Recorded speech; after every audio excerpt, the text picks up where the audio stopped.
আসসালামু আলাইকুম সবাইকে। তো এই মুহূর্তে একটা বড় পার্সেল আপনারা দেখতে পাচ্ছেন। তো এই পার্সেলে আমাদের একটি বড় চিতল মাছ ছিল, 8 কেজি সাইজের চিতল মাছ, সাথে 2 পিস সামুদ্রিক কোরাল মাছ, 5 কেজি 5.5 কেজি সাইজের কোরাল। তো 2 পিসে প্রায় 11.5 কেজির মতো ছিল, 11 কেজির মতো, আর চিতলটি 8 কেজির। তো এর সাথে 5 কেজির মতো রামসোস মাছ ছিল, রামসোস বা তপসে, বিভিন্ন নামে আপনারা চিনেন।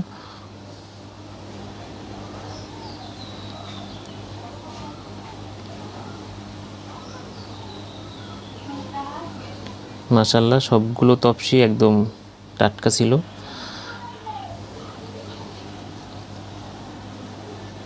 তো এটা একটা 30 কেজির ককশিটে প্রায় 24 কেজির মতো আসছিল এখানে। ধন্যবাদ সবাইকে।